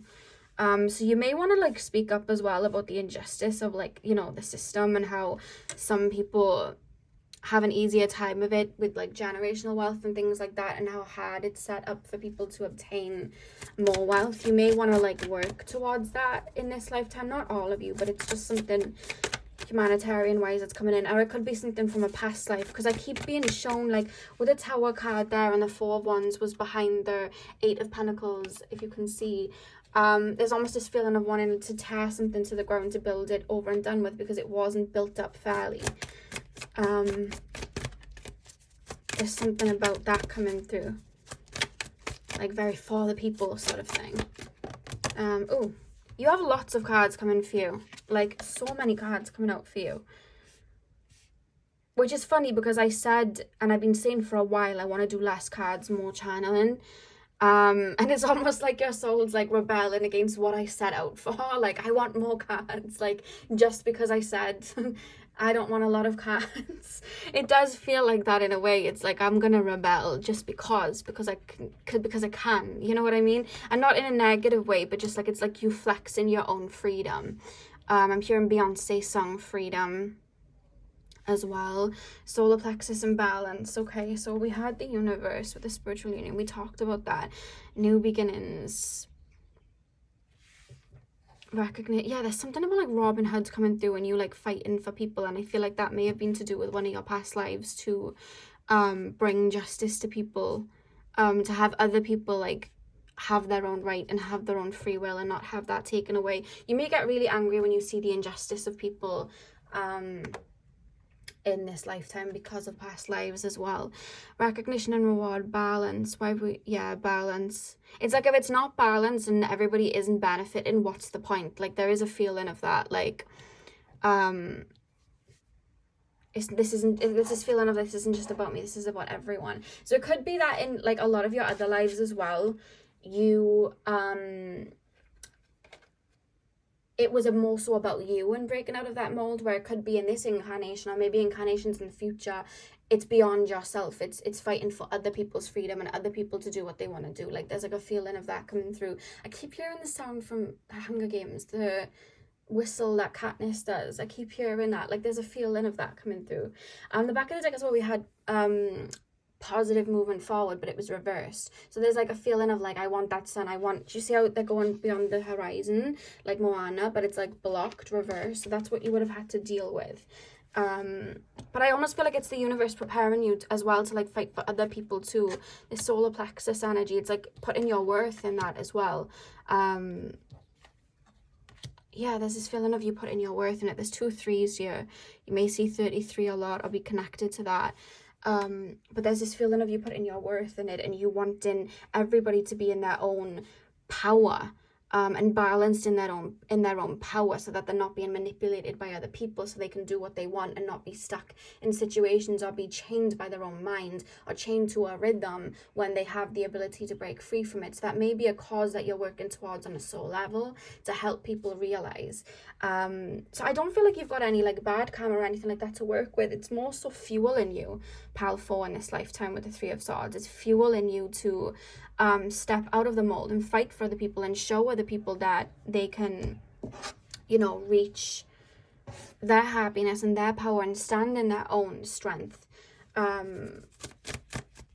without having to repress it for other people or because other people have manipulated them or made them fear stepping out. Such a fiery energy here, and it's coming from your heart space. That's why you chose the rose quartz. So it's actually in a ways, I would say this is a good karma. I don't feel like, because a lot of your lifetimes you're very like fair, like there's this feeling of like wanting fairness, so you don't accumulate a lot of bad karma, or you at least haven't accumulated a lot of bad karma in these past incarnations, because I feel like you've been doing everything by the book in a sense. And I feel like where there would have been quote unquote bad karma, where you would have repressed your fire in any, I feel like all it did was burn brighter within you and give you strength to break out of the mold. So what could have been considered as bad karma was actually not bad karma. I don't think there's such thing as bad or good karma. I think it all just, it all evens everything out. But I just feel like whatever could have been seen as quote unquote negative, you're naturally an alchemist and you naturally have that fire to transform it into something else, because you have this kind of fool energy, this new energy, this Aquarian energy to bring something more, to have a better vision for something, and you chase that. And even this pain, this feeling of going without and having to repress, you even allowed that to alchemize, to aid in you bringing newness, not only into your own life but other people's lifetimes. And I feel like you go by that, or you may even still be struggling with certain energies in this lifetime, like I can't break out of this job, I feel stuck in this job, or I can't break out in this. And I feel like you're going to learn a lot of your luck and a lot of your abundance comes from you taking leaps in the dark, leaps of faith. Leap and the net will appear. Like there's a strong essence of that, and that's something that I feel are still learning. It's 22 on the clock right now if you've been seeing 22 a lot. So final card, please, spirit guides. Pile number.